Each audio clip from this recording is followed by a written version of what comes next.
दोस्तों 5 मार्च को हमारा कक्षा 12वीं का भूगोल जियोग्राफी सब्जेक्ट का एमपी बोर्ड एग्जाम 26 का पेपर होने वाला है। इसलिए लगातार मैं आपको तैयारी कराते जा रहा हूं ताकि दोस्तों आप होने वाले एग्जाम में अच्छे स्कोर कर सकें। इसलिए पहले 2 अंक वाले महत्व बता दिए, वस्तुनिष्ठ भी आपको कवर करा दिए हैं। फिर हमसे वीडियो देखना चाहते हैं तो 12th geography topper series MP board exam 26 के नाम से प्लेलिस्ट है, प्लेलिस्ट में जाकर क्रम से वीडियो देखकर आप तैयारी कर सकते हैं। इस वीडियो में दोस्तों हम कवर करने वाले हैं 3 अंक वाले अति महत्वपूर्ण प्रश्नोत्तर। ये दोस्तों हमारा पार्ट 2 है, इससे पहले पार्ट 1 आ चुका है। ओके, तो क्रम से वीडियो देखना चाहते हैं तो प्लेलिस्ट जाकर आप देख सकते हैं। और आगे मैं आपको 4 नंबर वाले प्रश्न उत्तर कवर करा दूंगा, वस्तुनिष्ठ भी प्रैक्टिस कराऊंगा, विश्व का मानचित्र, भारत का मानचित्र भी आपको प्रैक्टिस मुझे कराना है। ओके, तो सफलता की पोशाक कभी तैयार नहीं मिलती, इसे बनाने के लिए मेहनत का हुनर चाहिए। पहला क्वेश्चन है, मिश्रित कृषि की कोई 3 विशेषताएं कौन सी हैं? मिश्रित कृषि की आपको विशेषताएं पूछी जा रही हैं। तो मिश्रित कृषि में फसलों के उगाने के साथ साथ पशुपालन का कार्य भी किया जाता है। मिश्रित कृषि है क्या? मिश्रित कृषि नाम ही मिक्स होता है। ओके, यानी एक साथ यहाँ खेती भी हो रही है और यहाँ पशुपालन भी किया जाए। जब किसान कृषि भी करता है, पशुपालन भी करता है, तो क्या कहलाती है? मिश्रित कृषि कहलाती है। तो पहली विशेषता तो यही हो जाएगी, मिश्रित कृषि में फसलों उगाने के साथ साथ पशुपालन भी का कार्य भी किया जाता है। इसमें इसके साथ ही इसमें खेतों का आकार क्या मध्यम होता है। मिश्रित कृषि में उन्नत बीजों, श्रम तकनीक तथा पूंजी का अधिक उपयोग किया जाता है। साथ ही चारे की फसलों का उत्पादन भी किया जाता है। चारे की फसलों का क्यों उत्पादन किया जाता है? क्योंकि उसे किसान जो किसान है उसे किसे देखना है? जो हमारे जानवर पाले हमने उनको भी देखना है, उनके भी क्या है चारे की व्यवस्था करनी है। तो ऐसी कृषि करता है कि सिर्फ चारे की व्यवस्था भी हो जाए। ओके, अनाज तो मिले ही लेकिन उसके साथ साथ चारे भी मिले, ऐसी को क्या थोड़ा फसल को ज्यादा फोकस करता है। नेक्स्ट है, किसी देश के आर्थिक विकास में तृतीय क्रियाकलाप किस प्रकार से सहायक है? स्पष्ट कीजिए। किसी भी देश के आर्थिक विकास में तृतीय क्रियाकलाप यानी तृतीय क्षेत्र यानी सेवा क्षेत्र किस प्रकार से सहायता करते हैं? तो तृतीय क्रियाकलाप यानी सेवा क्षेत्र के अंतर्गत समाधियों को थोक अथवा फुटकर बिक्री व परिवहन के साधन सम्मिलित हैं जो उत्पादन तथा उपभोक्ताओं को जोड़ते हैं। दूसरा, ये परिवहन के साधनों द्वारा कच्चे मालों को कारखाने तक और कारखाने के बने हुए पदार्थों को उपभोक्ता तक पहुंचाने में सहायक होते हैं। स्वास्थ्य और कल्याण, शिक्षा, अवकाश, मनोरंजन, वाणिज्य सेवाएं भी आर्थिक सामाजिक विकास में क्या योगदान करती हैं। तो ये है आपके 3 पॉइंटों के माध्यम से बताया जाए जो आपका सेवा क्षेत्र है उसके महत्व के। सेवा क्षेत्र का मेन महत्व आपका क्या है? परिवहन के साधनों को बताया जा रहा है। तो ये क्या करता है? कच्चे माल को कारखानों तक पहुंचाता है। कारखानों में जब क्या है माल बन जाता है तो सामान बन जाता है, उसको क्या है उपभोक्ता तक पहुंचाता है। तो ये काम करता है। इसके साथ ही इन क्षेत्रों में भी काम करता है कि शिक्षा, मनोरंजन, वाणिज्य सेवाओं में, स्वास्थ्य और कल्याण की सेवाओं में भी अपना योगदान देता है। तो क्रम से दिए तैयार कर लीजिएगा। नेक्स्ट हमारा क्वेश्चन है, वायु परिवहन महंगा होते हुए भी दिनों दिन संसार में अधिक लोकप्रिय क्यों होते जा रहे हैं? ओके, अब देख रहे हैं वायु जो वायु परिवहन है क्योंकि वो क्या बहुत ज़्यादा महंगा होता है, लेकिन फिर भी यानी एरोप्लेन से जाना, ओके, एक स्थान से दूसरे स्थान जाना, एरोप्लेन से हम जा रहे हैं, ठीक है, बहुत ज़्यादा महंगा पड़ेगा। ओके, तो ये फिर भी क्या लोग इसका उपयोग कर रहे हैं और लोकप्रिय होते जा रहे हैं। क्या कारण है? देखिए, पहला है कि पहाड़ी और दुर्गम स्थान जहाँ सड़कें, रेल मार्ग साधन सुलभ नहीं है वहाँ वायु परिवहन महंगा होते हुए भी क्या है विशेष साधन है। ओके, जहाँ क्या है बसें नहीं जा सकती है, ऐसा एरिया जहाँ बसें, टैक्सी वगैरह नहीं जा पा रही है, रेलगाड़ी भी नहीं जा पा रही है, तो इस कंडीशन में क्या है हमारा जो क्या वायु परिवहन ही वहाँ काम आएगा। भले महंगा है लेकिन हमें जाना ही पड़ेगा। अगर उस एरिया जाना है हमें तो क्या है हमें वायु परिवहन का उपयोग करना ही पड़ेगा। फिर अकाल, बाढ़ एवं अन्य प्राकृतिक आपदाओं में तत्काल राहत सामग्री पहुंचाने में वायु परिवहन का महत्वपूर्ण साधन है। वर्तमान में अंतर्राष्ट्रीय व्यापार में कच्ची सामग्री, दूध, सब्जी, सब मछली आदि दूरस्थ स्थानों तत्काल व शीघ्र पहुंचाने के लिए वायु परिवहन का सबसे बड़ा योगदान है। यानी अगर एक देश से दूसरे देश मान लीजिए में क्या है हो गया, सब्जी हो गई, मछली हो गई, अगर रेलगाड़ी बसों से भेजा जाए तो क्या पहुंचे गए सब चीज़ें सड़ जाएंगी, खराब हो जाएंगी।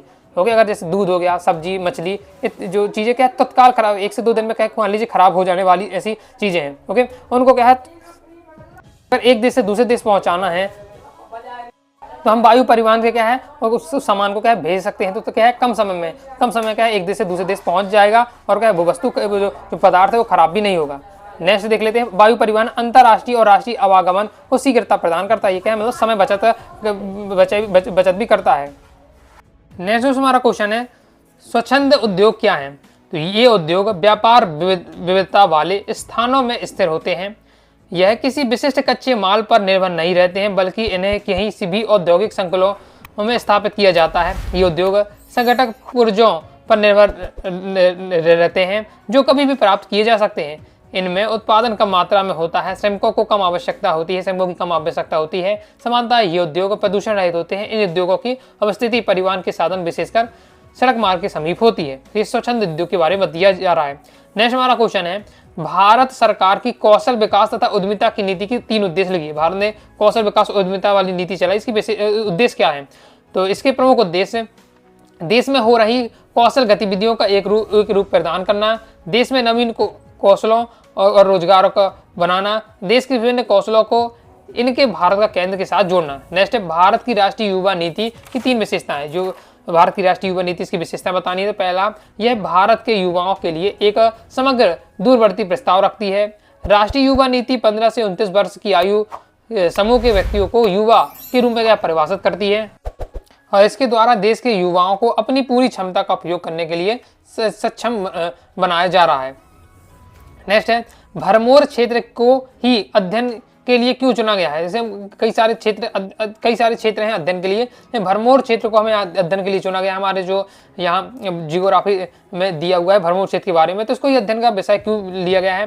तो हिमाचल प्रदेश के चंपा जिले के स्थित भरमौर क्षेत्र, पहले तो यही ऑब्जेक्ट में पूछ लिया जाता है, भरमौर स्थित है तो हिमाचल प्रदेश में चंपा जिले में। आर्थिक और सामाजिक रूप से प्रदेश के सबसे पिछड़े इलाकों में से एक है। ऐतिहासिक तौर पर क्षेत्र के निवासी करने वाली गद्दी जनजाति सामाजिक व आर्थिक विकास से वंचित रही है। और यह पूछा जाता है गद्दी जनजाति कहाँ से संबंधित है? तो हिमाचल प्रदेश से संबंधित है, प्रीवियस में आ भी चुका है। इस क्षेत्र के लोगों में अलगाव की भावना न पनपे, इसलिए 21 नवंबर 1975 को यह अधिसूचित जनजाति क्षेत्र घोषित है। इसके बाद से यहाँ हुए विकासात्मक बदलावों का अध्ययन करने के लिए इस क्षेत्र को चुना गया है। उद्देश्य देख लेते हैं, उद्देश्य क्या है? भरमौर क्षेत्र में समन्वित जनजातीय विकास कार्यक्रम के मुख्य उद्देश्य में गद्दी जनजाति के जीवन स्तर में सुधार करना, अन्य क्षेत्रों की तुलना में विकास स्तर में अंतर को कम करना, कृषि, संचार, परिवहन तथा इससे संबंधित क्रियाओं को प्राथमिकता देना ही इसका क्या प्रमुख उद्देश्य है। नेक्स्ट है नाभ की ऊर्जा क्या है?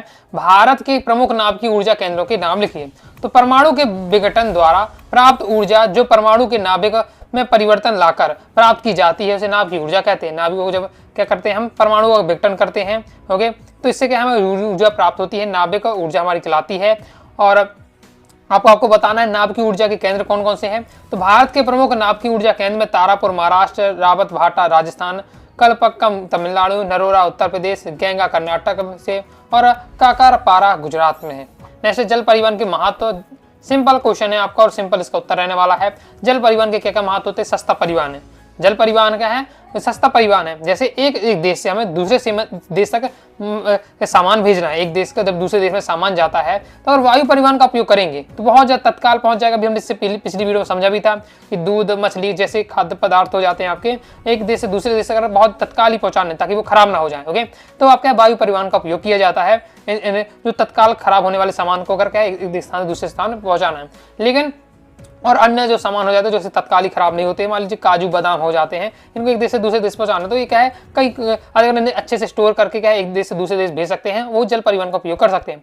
तो वायु परिवहन का हम क्यों उपयोग नहीं करते हैं नॉर्मल? क्योंकि वो क्या महंगा है। लेकिन जो जल परिवहन है बहुत ज्यादा सस्ता है, इसलिए मुक्त है। अंतरराष्ट्रीय जो व्यापार के लिए जल परिवहन का उपयोग किया जाता है। अधिक वहन क्षमता होती है इसमें। जल जैसे वायु यान में क्या कम सामान आएगा, लेकिन जो जहाज होता है बहुत बड़ा होता है, उसमें क्या है बहुत ज्यादा सामान आ सकता है उसके अपेक्षा, वायु के अपेक्षा। तो जलयान में मोटर, ट्रक या रेलगाड़ी की तुलना में भार वहन करने की क्षमता भी अधिक होती है।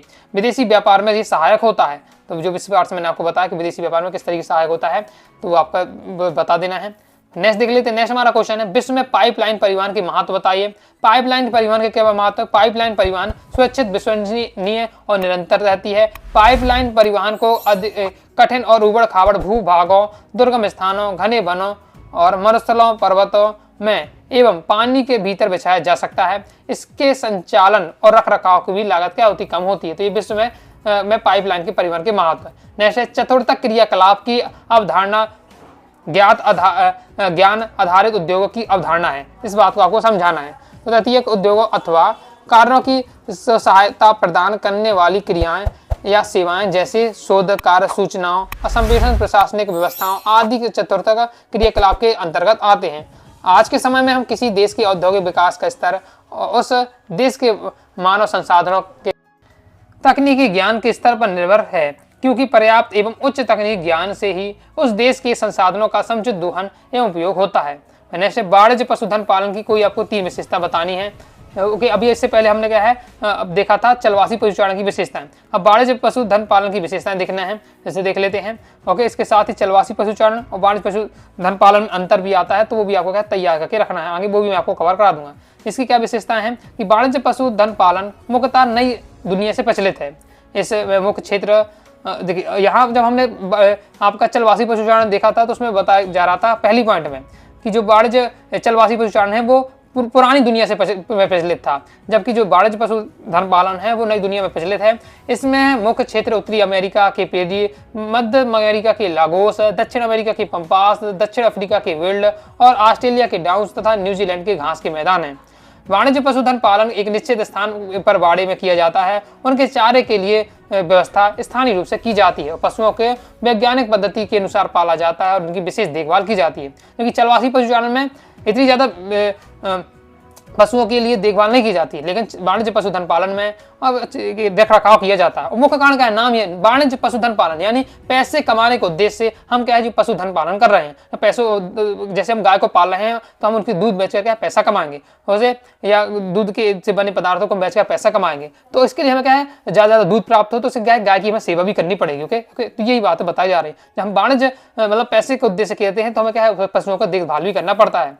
नेक्स्ट है गाँव से नगरों की ओर प्रवास क्यों बढ़ता जा रहा है। आप भी देख रहे होंगे, हम भी सब देख रहे हैं कि लोग क्या है गांव को छोड़कर शहरों में आने लगे हैं। ओके, शहरों में रहना पसंद कर रहे हैं। तो क्या कारण है, क्योंकि नगरों में रोजगार के अवसर, बेहतर अवसर हैं। इसके साथ ही नगरों में चिकित्सा, शिक्षा, व्यापार, मनोरंजन, परिवहन, विद्युत आदि संबंधी अनेक सुविधाएं हैं। इसके साथ ही ग्रामीण कुटीर एवं लघु उद्योगों के हाथ में भूमिहीन किसानों को बेरोजगारी, ये हैं आपके कारण, जिससे क्या है लोग नगरों से, गांव से क्या है नगरों की ओर बढ़ते जा रहा है। ओके, प्रवास बढ़ता जा रहा है। नेक्स्ट है भारत में नगरीय जनसंख्या वृद्धि से उत्पन्न समस्याएं। नगर की जो जनसंख्या बढ़ रही है, इससे क्या क्या समस्याएं उत्पन्न हो रही है। पहले आवासीय समस्या, क्योंकि नगर में जो भूमि है वो सीमित है और लेकिन लोग बहुत जाकर यहाँ बसने लगे हैं, तो बस रहे हैं लोग तो उन्हें रहने की जगह चाहिए। ओके, तो ये आवास की यहाँ समस्या है, क्योंकि नगरों में दिन प्रतिदिन बढ़ती जनसंख्या में से न केवल आवास हेतु मकानों की गंभीर समस्या उत्पन्न हो गई रही है, अब तो जनसंख्या वृद्धि से भूमि भी क्या बहुत ज्यादा महंगी हो रही है। आप देख रहे हैं शहरों में अब ज्यादा कितनी ज्यादा महंगी हो गई, लेकिन अगर आप अपने